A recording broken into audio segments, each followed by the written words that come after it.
2025년 5월 18일 그 제21대 대통령 선거 첫 TV 토론회가 있었죠. 네, 있었습니다. 저희 청취자분께서 보내주신 기사들을 좀 보니까요. 특히 더불어민주당 이재명 후보의 그 대중국 외교관 이걸 둘러싼 공방이 아주 뜨거웠던 것 같아요. 네, 맞습니다. 보내주신 기사들에서도 다 공통적으로 그 부분을 지적하고 있더라고요. 그래서 오늘은 이 자료들 좀 깊이 보면서 토론 핵심 쟁점, 특히 이 부분을 한번 파헤쳐보죠. 좋습니다. 이번 토론의 그 열기는 사실 이재명 후보로 향한 친중 공세, 그리고 또 거기에 대한 이 후보의 실용 외교 반박, 여기서 나왔다고 봐야죠. 네. 특히 그 쉐쉐 발언 있잖아요. 이게 다시 불거지면서 좀 논란의 중심에 섰죠. 아, 그 발언이요? 네, 과연 이 발언의 맥락이 뭐였는지, 또 각 후보는 어떤 논리로 맞섰는지 청취자 여러분께서 좀 주목하실 만한 지점들을 짚어보겠습니다. 네, 그럼 그 공방의 시작점부터 한번 가볼까요? 개혁신당 이준석 후보가 먼저 좀 날카롭게 파고들었죠? 네, 그랬습니다. 구체적으로 이재명 후보의 어떤 발언을 문제 삼았던 건가요?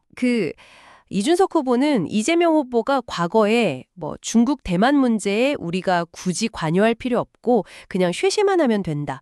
약간 이런 취지로 말했다. 이걸 지적한 거죠. 아, 쉐쉐만 하면 된다. 네. 이걸 두고 너무 중국 편향적인 거 아니냐. 이렇게 공격을 한 겁니다. 보내주신 기사에서도 이 부분을 아주 중요하게 다루고 있더라고요. 상당히 직접적인 공격인데요.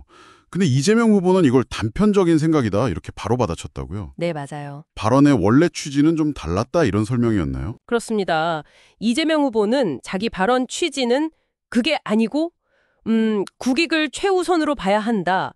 그리고 대만 중국 분쟁에 우리가 너무 깊이 개입하기보다는 그냥 현상 유지를 존중하면서 좀 거리를 두는 게 맞다. 이런 의미였다고 해명을 했어요. 네네. 그러면서 자신한테 자꾸 친중 딱지를 붙이라는 것 자체가 정치적으로 부적절하다. 이렇게 맞받아 쳤죠. 아, 그러자 이준석 후보가 또 바로 재반박을 했군요. 네. 만약에 다른 나라가 우리 문제에 대해서 비슷한 태도를 보이면 어떻겠냐 이런 거죠. 예를 들어서 트럼프 전 대통령이 남북 문제에 관여 안 하겠다 이러면 우리가 받아들일 수 있겠냐는 논리. 이거 같은데요. 네. 그 지점이 상당히 날카로웠어요. 그러니까 국제관계의 그 상호주의 원칙을 딱 꺼낸 거죠. 그렇죠. 여기에 대해서 이재명 후보는 아니 일반론하고 특수한 상황은 좀 구분해야 한다. 그리고 모든 사안을 너무 극단적으로 몰고 간다. 이렇게 응수했습니다. 그러니까 각 사안의 맥락 그리고 국익 이걸 기준으로 좀 유연하게 판단해야 한다. 이 입장을 계속 유지한 겁니다. 외교라는 게 딱 정해진 답은 없다는 걸 강조한 셈이죠. 근데 그 친중 공세가 여기서 그치지 않았다고요? 그 해남 데이터 센터 공약까지 나왔던데요. 맞습니다. 이준석 후보가 이재명 후보가 해안 풍력 활용해서 추진하려는 해남 데이터 센터 공약 이것도 문제 삼았어요. 풍력 때문에요? 네.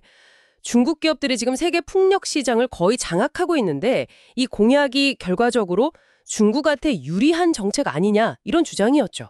아, 이 후보 입장에서는 좀 억울할 수도 있겠는데요.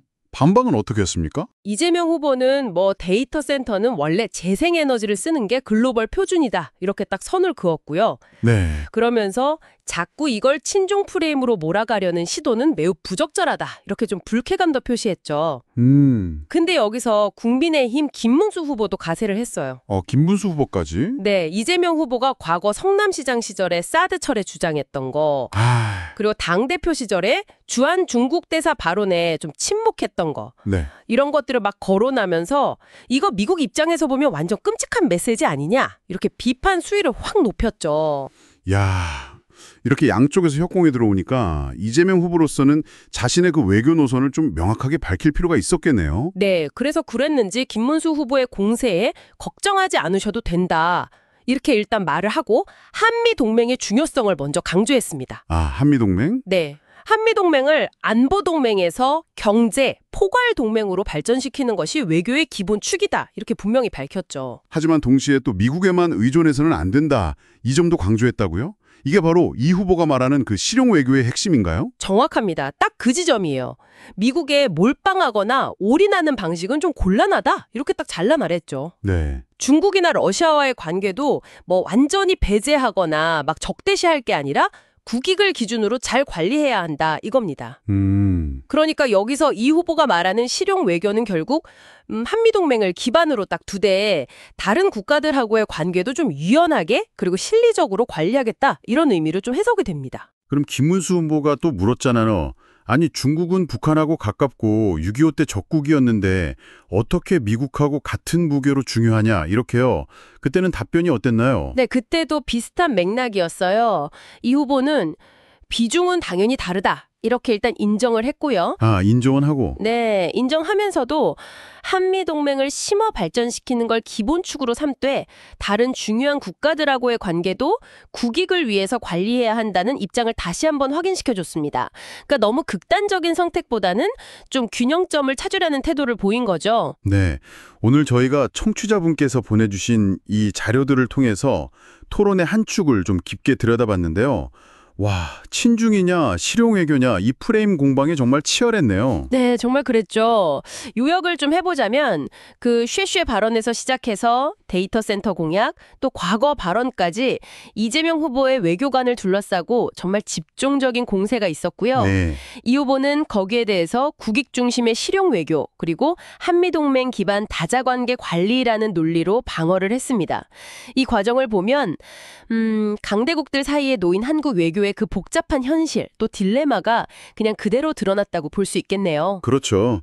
이게 뭐 강대국 사이에서 자국의 이익을 극대화하려는 외교적 줄타기, 이게 어느 나라에게나 참 어려운 과제잖아요. 정말 어렵죠? 청취자 여러분께서는 오늘 저희가 살펴본 이 논쟁들 어떻게 보셨나요?